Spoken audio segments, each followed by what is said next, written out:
రాలేదు. ఆహా. వాక్య భాగంలోనికి వెళ్దాము. మరి దేవుడి పరిశుద్ధ నామానికి మహిమ కలుగును గాక. ఆమేన్. కూడి వచ్చిన మీ అందరికీ కూడా ప్రభు పేట వందనాలు, కృతజ్ఞతలు తెలియజేస్తున్నాను. సమయంలో లేఖన భాగంలో నుంచి మొదటి రాజుల గ్రంథము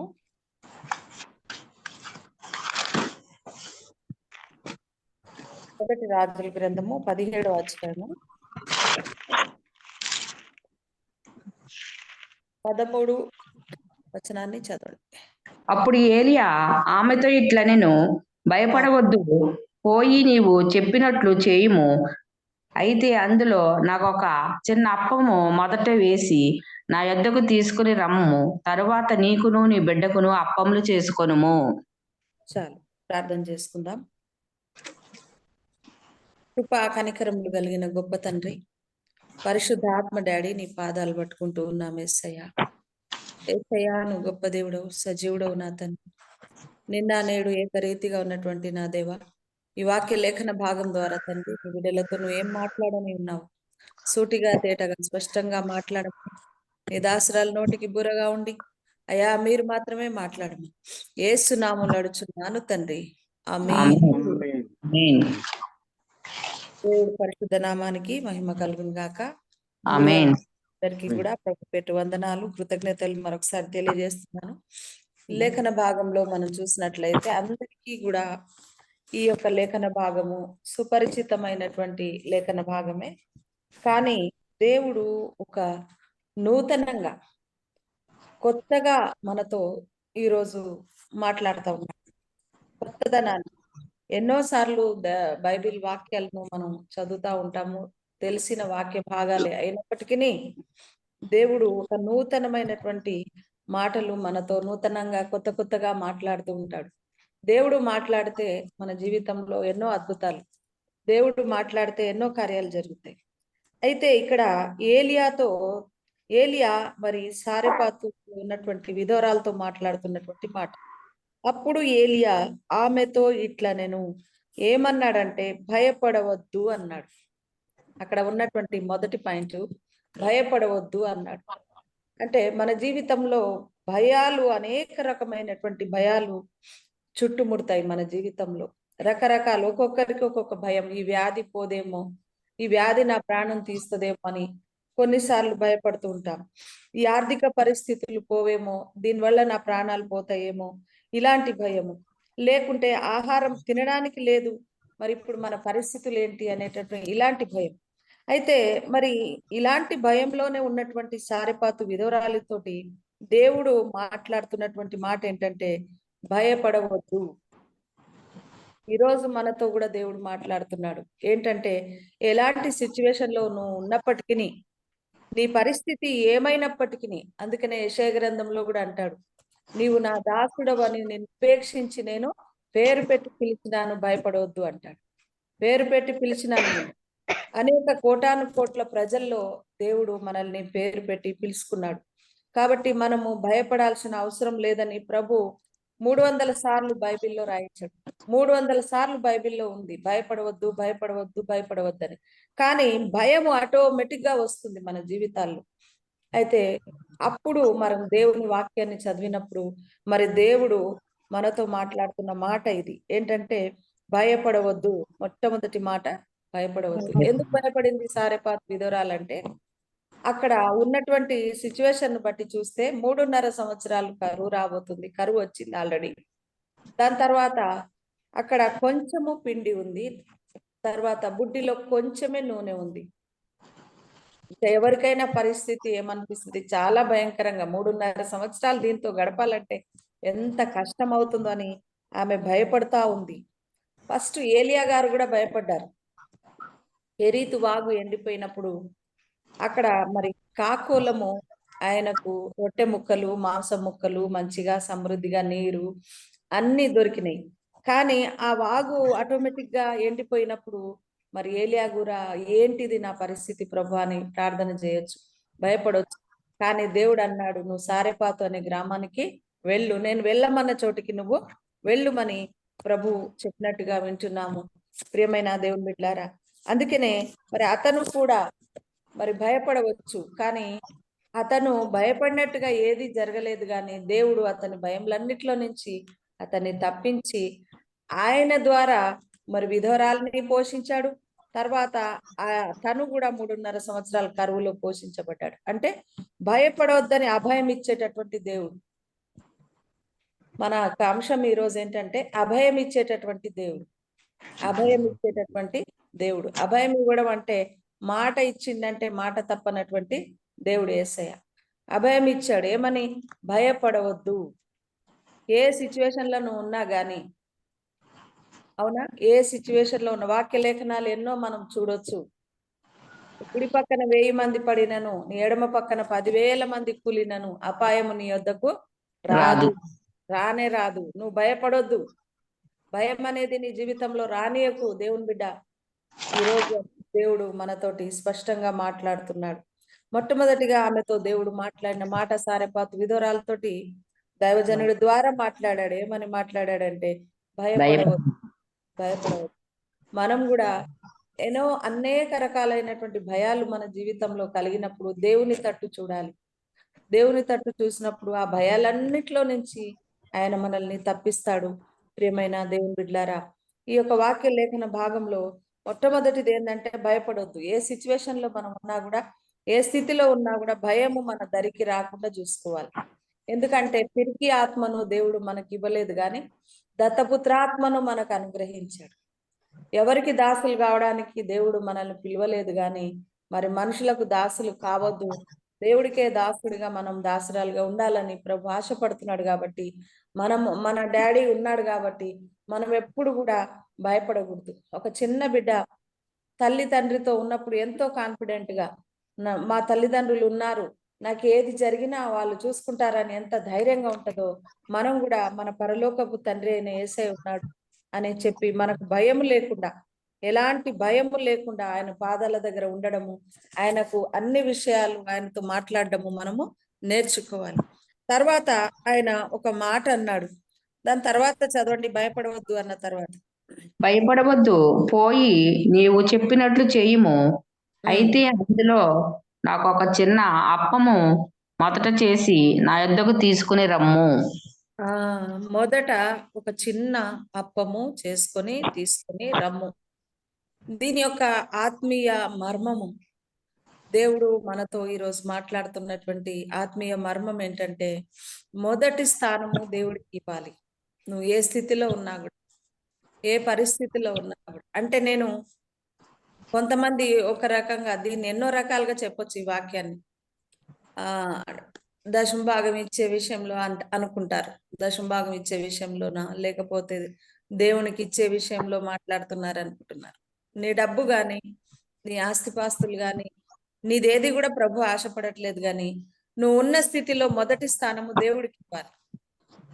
మొదటి స్థానం. నువ్వు ఒకవేళ ఉన్నత స్థితి నీకు వచ్చినా కూడా, మేడలు మిద్దలు ఎన్ని ఉన్నా కూడా, అందం చందం ఎంత ఉన్నా కూడా, నీ దేవుడైన యెహోవా యేసయ్యకి మొదటి స్థానం నువ్వు ఇచ్చే బిడ్డగా ఉండాలని ప్రభు ఆశపడుతున్నాడు. ప్రియమైన దేవుడు, చాలా మంది ఏం చేస్తారంటే యేసు ప్రభు నమ్ముకుంటారు, తర్వాత సండే నేను వస్తానులే చర్చికి, నువ్వు ఇక్కడే ఉండు, నా ఇష్టం వచ్చినట్టు తిరిగి వస్తానంటారు.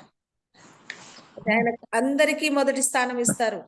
ఏదైనా గృహ కూడికలు పెట్టినప్పుడు, లేకపోతే ఏదైనా ఫంక్షన్స్ జరిగినప్పుడు మీరు గమనించండి, అందరికీ మొదటి స్థానం ఇస్తారు, దైవ సేవకులకు ఇవ్వరు.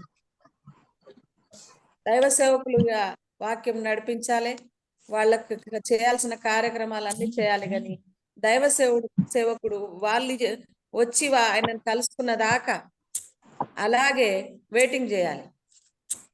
ఏమైనా దేవుని బిడ్డలారా, అందుకనే దేవుడికి మొదటి స్థానం ఇచ్చే బిడ్డల్లాగా మనము ఉండాలని ప్రభు ఆశపడుతున్నాడు. అవునా? అంటే దైవ సేవకులకు ఇస్తే దేవుడికి ఇచ్చినట్టే మొదటి స్థానం ప్రియులారా. ఎందుకంటే దేవుడికి ప్రజలకి మధ్యలో మీడియేటర్ గా ఉన్న వాళ్ళు దైవ సేవకులు. కాబట్టి నువ్వు దేవునికి మొదటి స్థానం ఇస్తున్నావా? చాలా మంది మందిరానికి వచ్చేది వదిలిపెట్టి ఇంకా వేరే వేరే పనులు ఏదో చూసుకుంటా ఉంటారు. జాబ్ రానంతసేపు దేవుడా దేవుడా దేవుడా అని మందిరం చుట్టూ తిరుగుతారు. జాబ్ వచ్చిన తర్వాత జాబ్ పనుల మీద పడి మందిరాన్ని మానేస్తారు. అంటే దేవుడి స్థానం వెనుకకైపోయింది. నువ్వు ఉన్నతమైన స్థితిలో చేరినప్పుడు నీ దేవుడు నీకు సెకండ్ ప్లేస్ లో కనిపిస్తుంటాడు అప్పుడు. అది రాంగ్. ఎందుకంటే దేవుడి ప్లేస్ ఎప్పుడైనా మొదటి ప్లేస్. దేవుడి స్థానము నీ జీవితంలో, నా జీవితంలో ఎప్పుడైనా మొదటి స్థానమే. దాని తర్వాతనే, దేవుడి తర్వాతనే సర్వ ప్రపంచం ఈ లోకంలో మనకి. అది భార్యనే కానివ్వండి, బిడ్డలే కానివ్వండి, సంఘమే కానివ్వండి, లేకపోతే నీ చుట్టాలు బంధువులు కానివ్వండి, నీ ఫ్రెండ్స్ కానివ్వండి, ఎవరైనా కానీ దేవుడికి మొదటి స్థానం ఇవ్వడం మనము నేర్చుకోవాలి ప్రియమైన దేవుని బిడ్డలారా. మొదటి స్థానం ఇస్తున్నాం కదా, సండే మందిరానికి వెళ్తున్నాం కదా, తర్వాత అన్ని కూటాలకు వెళ్తున్నాం, అన్నిటికీ వెళ్తున్నాం అంటాం, కానీ చేసేదంటే చేస్తూనే ఉంటారు. కాబట్టి అలా కాకుండా దేవుడికి మొదటి స్థానం నీ జీవితంలో ఇచ్చినప్పుడు నువ్వు అందరికంటే నెంబర్ 1 స్థానంలో ఉంటావు. అందరికంటే నెంబర్ 1 స్థానంలో మనము ఉంటాము ప్రియమైన దేవుని బిడ్డలారా. గమనించండి, దావీదును మనం గమనించినట్లయితే మరి తను అందరికంటే చీఫ్ గా, చాలా గొర్రెల కాపరిగా, ఇంట్లో కూడా తండ్రికి కూడా లెక్కలేనటువంటి బిడ్డగా ఉన్నాడు. కానీ అతడు దేవునికి మొదటి స్థానం ఇచ్చాడు. దేవునికి మొదటి స్థానం ఇచ్చాడు. ఎప్పుడైతే దేవునికి మొదటి స్థానం ఇచ్చి 7 సార్లు దినానికి స్తుతించాడో, ఆరాధించాడో, ప్రార్థన చేశాడో, రారాజును చేశాడు దేవుడు. దేవుడు నెంబర్ 1 స్థితిలో ఆ బిడ్డను నిలబెట్టుకున్నాడు. కారణం ఏంటంటే అతడి జీవితంలో దేవుడికి తప్ప ఎవరికి కూడా మొదటి స్థానం ఇవ్వలేదు దేవుని బిడ్డలారా.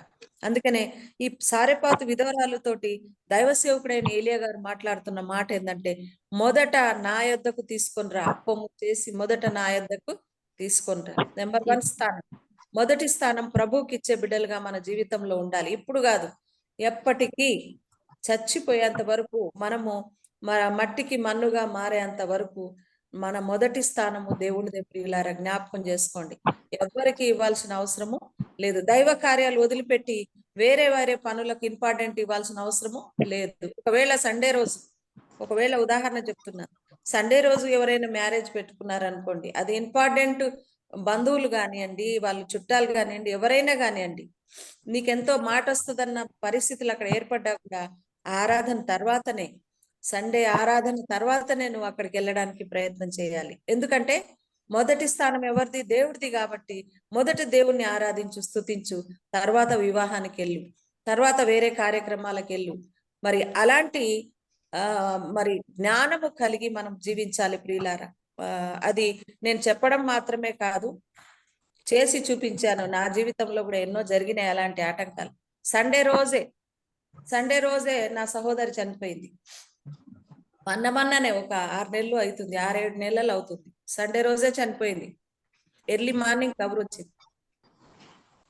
అయినా కూడా సండే ఆరాధన జరిపించి, నేను వర్షిప్ ఆరాధన చేసి దేవుని స్తుతించిన తర్వాతనే ఆ చావుకు వెళ్ళినాను ప్రియమైన దేవుని బిడ్డలారా. ఎంతో మంది ఎన్నో అనుకున్నారు, సొంతం చెల్లి ఉదయం తెలిస్తే ఇప్పుడు వచ్చింది అనుకున్నారు. దూరము, ఇక్కడి నుంచి సూర్యాపేటకి వెళ్ళాలి.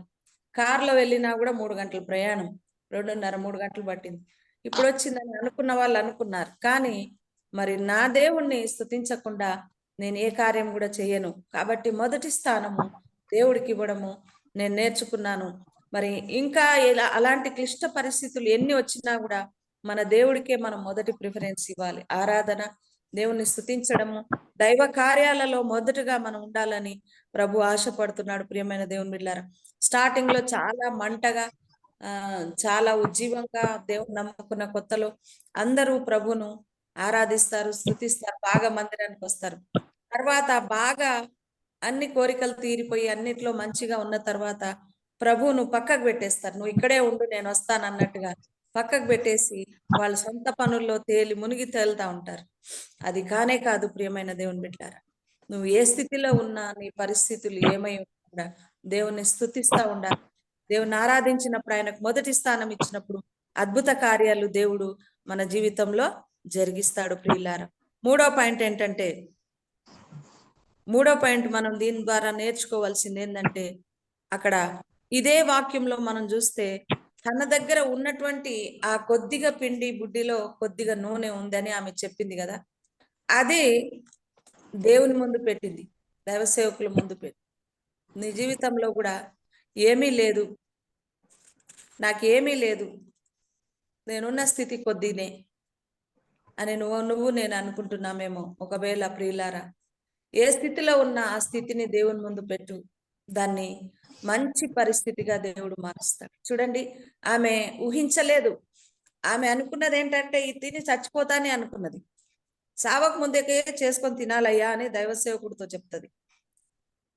అందుకనే చచ్చిపోయే స్థితిలో ఉన్నటువంటి మరి ఆ యొక్క బిడ్డను, ఆ యొక్క మరి ఆ స్థితిని దేవుడు మార్చాడు. ఎలా మార్చాడంటే, ఉన్నదాన్ని ఆయన చేతిలో పెట్టినప్పుడు, నీకున్నటువంటి జీవితాన్ని, నీకున్నటువంటి స్కిల్స్ ఏమైనా ఉంటే, నీకున్న తలాంతులు, మరి నీకున్న ఆలోచనలు కానీ, నాకు ఇదే ఉంది ప్రభా, నాకు ఇదే తెలుసు, నాకేమీ తెలియదు, దీన్ని నువ్వు ఎలా సిద్ధపరుస్తావో నాకు తెలియదు, ఇదిగో ప్రభా నేనున్నాను, దయతో నన్ను గైకొనమయ్యా అని పాట పాడతారు.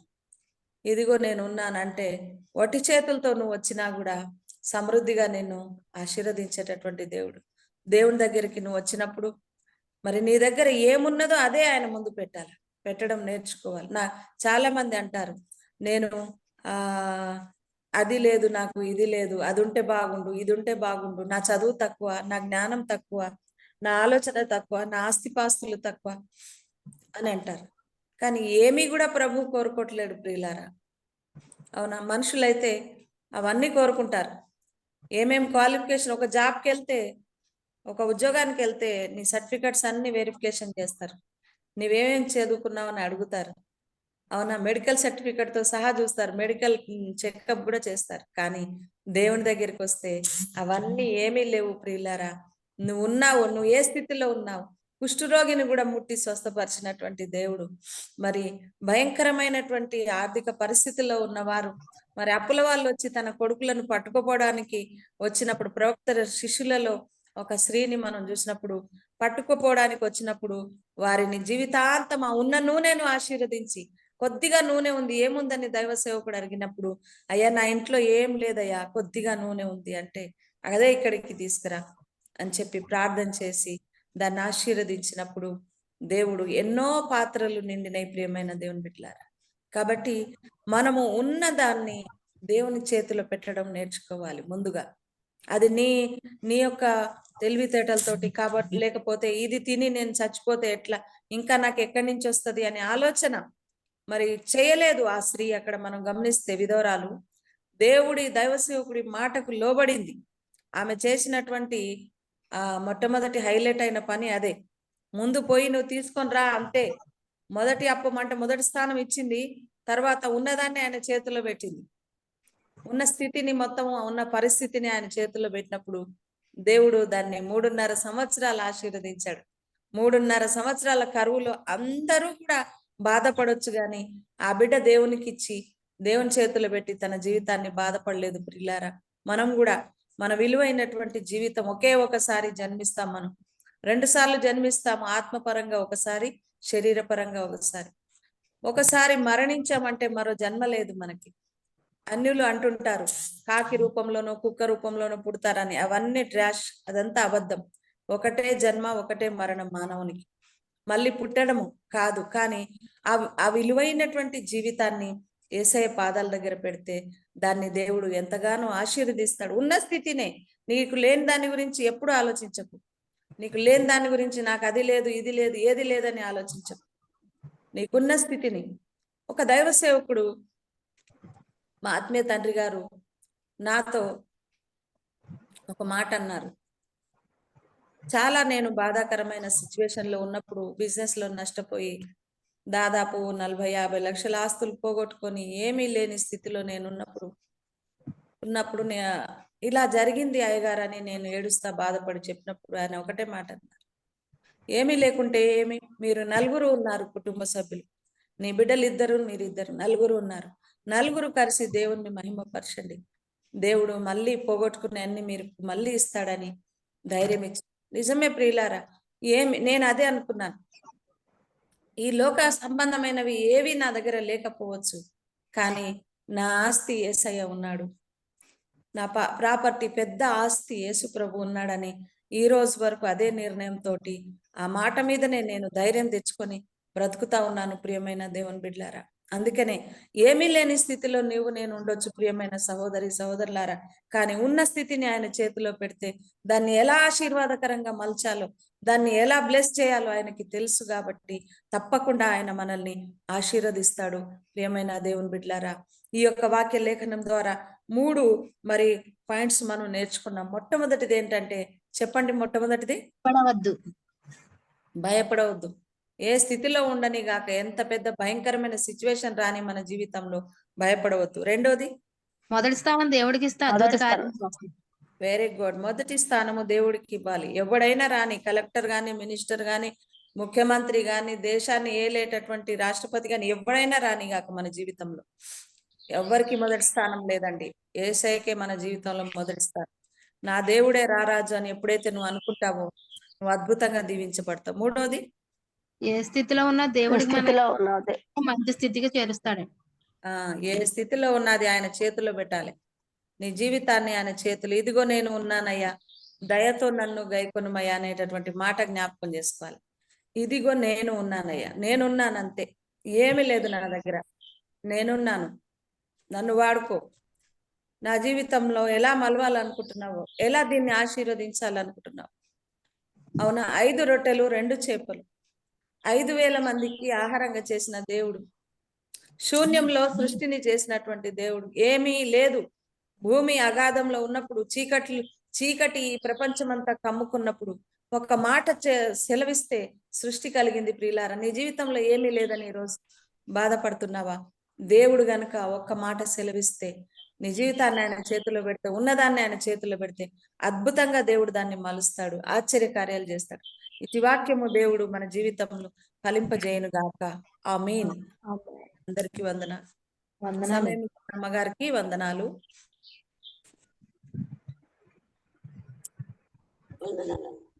Praise lord.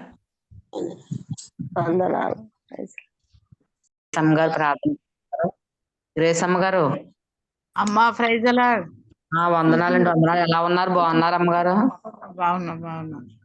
వాక్య నిమిత్తం ప్రార్థన చేయండి. చేస్తా. దేవానికి స్తోత్రము నాయన. నా పల్లవి చరణము వాడి ప్రార్థన చేయండి. అలాగే. కారుచున్న యేసయ్యను కన్నులార చూడుము ఆ త్యాగము. రక్తధారలే కారుచున్న యేసయ్యను కన్నులార చూడుము ఆ త్యాగము. అది నీ కోసమే, అది నా కోసమే, కలువరి పయనం.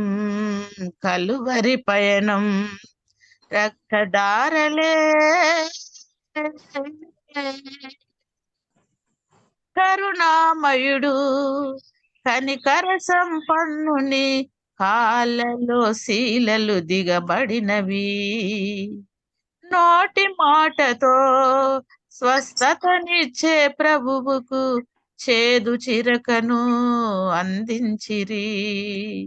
ఇక ఎన్నిసార్లు చేయాలి సిలువ త్యాగము? అది నీ కోసమే, నా కోసమే, కలువరి పయనం. రక్తధారలే కారుచున్న యేసయ్యను కన్నులార చూడుము ఆ త్యాగము. స్తోత్రము నాయన. ప్రభా, నెలంతా నాయన శ్రమల దినాలు ప్రభా, నాయనా నిన్ను శ్రమలో ప్రభా మాకు తోడుగా ఉన్నటువంటి దేవుడు నాయనానికి వందనాలు, స్తోత్రాలు ప్రభా. నిజము నా తండ్రి, సారెపాత విధవరాలు గురించి ప్రభా చక్కని మాటలు సందేశము తెలియజేసిన అమ్మగారికి నాయన, మరి నాయన ఈ లింకులో పాల్గొన్న ప్రతి ఒక్కరికి పేరున నాయన కృతజ్ఞతలు తెలియజేస్తూ ప్రభా, మొదటగా నాయన మాకెన్ని ఉపద్రవాలు వచ్చినా, శ్రమలు వచ్చినా, అవమానములు జరిగిన ప్రభా మేము మొదలు భయపడవద్దు. దేవానికి స్తోత్రాలు. నీవు ఉన్నావనే ధైర్యంతో మేము జీవించాలి ప్రభా. నీకు స్తోత్రాలు స్తోత్రాలు ప్రభా. మేము ఏ స్థితిలో ఉన్నా అయ్యా, ఎట్టి పరిస్థితులలో ఉన్నా కూడా నువ్వు నా తండ్రి అయ్యా, మరి నాయన మరి మొదటిగా ఆ స్థానము నీకు ఇవ్వాలి దేవానికి స్తోత్రాలు స్తోత్రాలు ప్రభా. అయ్యా చివరిగా నా తండ్రి మేము ఏ స్థితిలో ఉన్నా కూడా ప్రభా, ఎన్ని అవసరాలు ఉన్నావో ప్రభా, వాటన్నిటినీ నీ చేతిలో పెట్టి మేము ప్రార్థించాలి దేవానికి స్తోత్రాలు. ఆయనా నీకు వందనాలు స్తోత్రాలు ప్రభా. అయ్యా నీ మాటలు వృధా కాకూడదు దేవా. అయ్యా మేము ఆశపడినటువంటి మమ్మల్ని ఆయన మా ప్రాణములను తృప్తిపరచండి, మేలు చేయండి ప్రభా. ఈ ఉదయ కాలంలో నా తండ్రి అయ్యా, ఎవరికి లేని ధన్యత భాగ్యము మాకు ఇచ్చినటువంటి గొప్ప దేవుడా నీకు వందనాలు స్తోత్రాలు చెల్లిస్తూ అయ్యా, మరి నాయన ఈ లింకులో పాల్గొన్నటువంటి ప్రతి ఒక్కరిని మీరు జ్ఞాపకం చేయండి. మరి అవసరాలు అక్కర్లను తీర్చండి అయ్యా. మరి ప్రభా శ్రమలో ఉన్న వారిని విడిపించండి అయ్యా. మరి ప్రభు బాధలో ఉన్నటువంటి వాళ్ళను ఓదార్చండి ఆయన. మరి ప్రభు ఆరోగ్యము రీత్యా ప్రభు అనేకులు బాధపడుతుంటే వారిని స్వస్థపరచండి దేవానికి స్తోత్రాలు. అప్పుల రుణ భారములతో బాధపడే వారిని అయ్యా, దీర్ఘకాలిక వ్యాధులతో బాధపడే వారిని అయ్యా మరి మీరు దర్శించి జ్ఞాపకం చేసుకొని ముట్టి స్వస్థతనివ్వండి. ప్రాముఖ్యముగా నా తండ్రి ఈ నెలలో ప్రభు 28వ తారీఖు నుంచి ఇక్కడ తెలంగాణలో అయితే మరి ఇంటరు విద్యార్థులకు పరీక్షలు జరుగుతున్నాయి. మీరందరూ అనుదిన ప్రార్థనలో గుర్తు చేయండి. మరి మా బిడ్డలు కూడా ప్రభా మరి 28వ తారీఖు నుంచి జరగాల్సినటువంటి ఆయా పరీక్షల విషయంలో మీరు సహాయం చేసి బిడ్డలకు మంచి జ్ఞానము జ్ఞాపశక్తిని దయచేయండి. వారి ఆరోగ్యముల పట్ల అయా మరి వాతావరణ విషయంలో ఎండ నుండి కాపాడండి. బిడ్డలకు మంచి ఆరోగ్యము మంచి జ్ఞానము అయా ఇవ్వమని ప్రభు మరి వారి హృదయంలో ఉన్నటువంటి చింత బాధ వేద దిగులు తీసివేసి మంచి మనసు నెమ్మది ప్రశాంతతతో ఉండి చదువుకొనుటకు కృప చూపండి, మేలు చేయండి ప్రభా. ఇచ్చినటువంటి అవకాశమును బట్టి కృతజ్ఞతాస్తుతులు చెల్లిస్తూ అయ్యా మరి ముందున్న కార్యక్రమంలో మీరు తోడుగా ఉండమని మహిమ ఘనత ప్రభావములు మీరు మాత్రమే పొందుకోగలరని నజరేయుడైన యేసు నామంలో ప్రార్థన చేసి అడుగు వేడుకొంచున్నాను తండ్రి. ఆమేన్ ఆమేన్. స్తోత్రం స్తోత్రం స్తోత్రం. చక్కటి పాట పాడించి మళ్ళీ ప్రార్థన చేసిన గేసమ్మ గారు వందనాలండి. వందనాలు గిరేశమ్మ గారు. అలాగే మరి ఎవరికైనా ప్రార్థన అవసరతలు ఉంటే చెప్పండి అమ్మా. పాస్టర్ గారు ప్రార్థన చేసి ముగింపిచ్చేస్తారు. ప్రార్థన అవసరతలు ఉన్నాయండి ఎవరికన్నా? మా అక్క అదే చిక్కాలండి. మా అక్కది కొంచెం గుండెలో బాగా ఎక్కువ నొప్పి వస్తుందంట. వారం రోజులు మట్టి బాధపడుతుందండి. మొన్న హాస్పిటల్కి వెళ్తే హార్ట్ అటాక్ వచ్చే సూచనలు ఎక్కువ ఉన్నాయి, దానివల్ల బాగానే వచ్చామ్మా, తొందరగానే వచ్చావు అనేసి ట్రీట్మెంట్ చేశారు. అయినా కానీ నొప్పి ఎలాగా ఉందంట, పెయిన్ ఆ గుండె దగ్గర బాగా ఎక్కువ నొప్పి వస్తుందంట.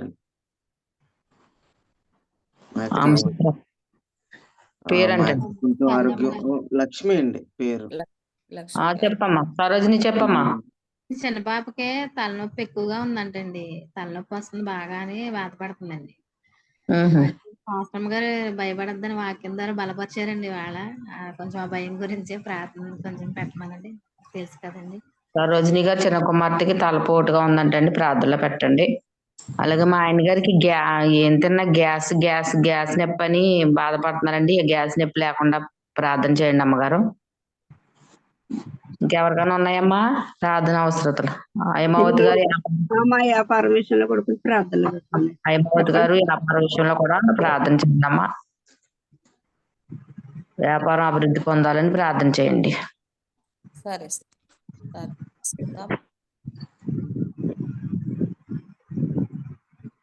వరలక్ష్మి గారికి ఏమీ లేవండి ప్రార్థన అవసరతలో?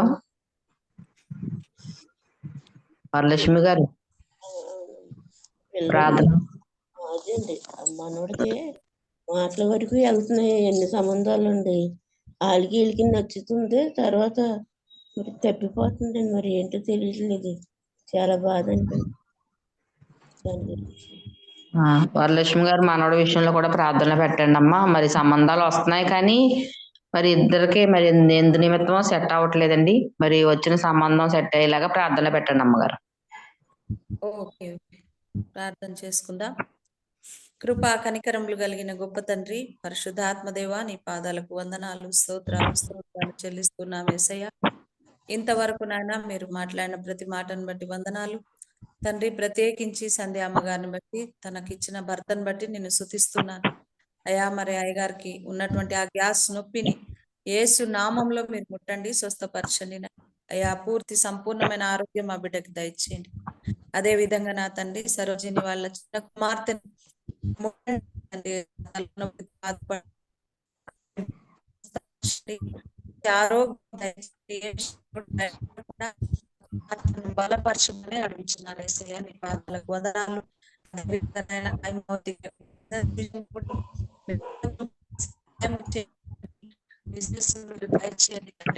మీకు వందనాలు, స్తోత్రాలు చెల్లిస్తూ ఉన్నాను డాడీ. నీకే వందనాలు చెల్లిస్తూ ఉన్నాను. మరి అదే విధంగా వరలక్ష్మి గారిని బట్టి నేను స్తుతిస్తూ ఉన్నాను. బిడ్డ నాయన వారి మనవాడి విషయంలో అయా వివాహ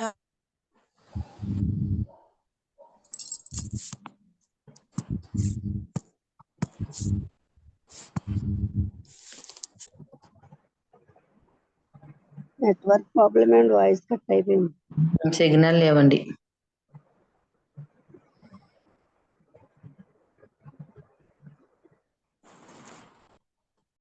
సహాయం ఆ బిడ్డను ముట్టి స్వస్థపరిచిన యేసయ్య, బలపరిచిన యేసయ్య. ఎలాంటి అపాయం ఆ బిడ్డకు జరగకుండా తల నుండి అరికాల వరకు ముట్టి స్వస్థపరచని. అదే విధంగా ప్రతి ఒక్క దైవ సేవకుని సేవకురాలని నీ పాదాల చెంత పెడుతున్నాను. మరి తండ్రి, ప్రోగ్రామ్ లీడ్ చేస్తున్న సంధ్యమ్మ గారిని పాదాల చెంత పెడుతున్నాను. బిడ్డను కూడా దీవించి ఆశీర్వదించి నీ నామానికి మహిమకరంగా వాడుకోమని యేసయ్య. అయ్యా, మమ్మల్ని అందరినీ జ్ఞాపకం చేసుకోమని యేసయ్య నీ పాదాలు పట్టుకుంటూ మమ్మల్ని మేము తగ్గించుకుంటూ నీ నామాన్ని హెచ్చిస్తూ నా ప్రభునతి పరిశుద్ధుడునైనా యేసు క్రీస్తు నామములో అడుగుచున్నాను తండ్రి. ఆమేన్. ఆమేన్. ఆమేన్. ఆమేన్. ఆశీర్వాదం ఇచ్చేయండి అమ్మా. మన పరమ తండ్రి అయిన దేవుని యొక్క ప్రేమ, కుమారుడైన యేసు క్రీస్తు యొక్క కృప, పరిశుద్ధాత్మ అన్యోన్య సహవాసము, సకల దీవెన ఇప్పుడు ఎల్లప్పుడు కూడి వచ్చిన ప్రతి బిడ్డ పైనను, లోకంలో ఉన్న సకల పరిశుద్ధుల పైనను సదాకాలము తోడై ఉండును గాక. ఆమేన్. ఆమేన్. వందనాలండి పాస్టమ్ గారు. వందనాలు. వందనాలండి. జూమ్ లో ఉన్న వారు అందరికి వందనాలండి. వందనాలండి. వందనాలమ్మ, అందరికీ వందనాలు. ప్రైజ్ లార్డ్ అక్క. ప్రైజ్ లార్డ్ రా. అందరికి వందనాలు. వందనాలమ్మా. అందరికి praise lord. Praise lord. Lalitha garu బాగున్నారమ్మా? బాగున్నారు సార్, బాగున్నారా? లలిత గారు, గ్రేసమ్ గారు డైలీ వచ్చండి జూమ్ లోకి. వస్తా. గ్రేసమ్ గారిని కూడా తీసుకొచ్చండి రోజు. లింకులు చాలా ఉన్నాయి అసలు.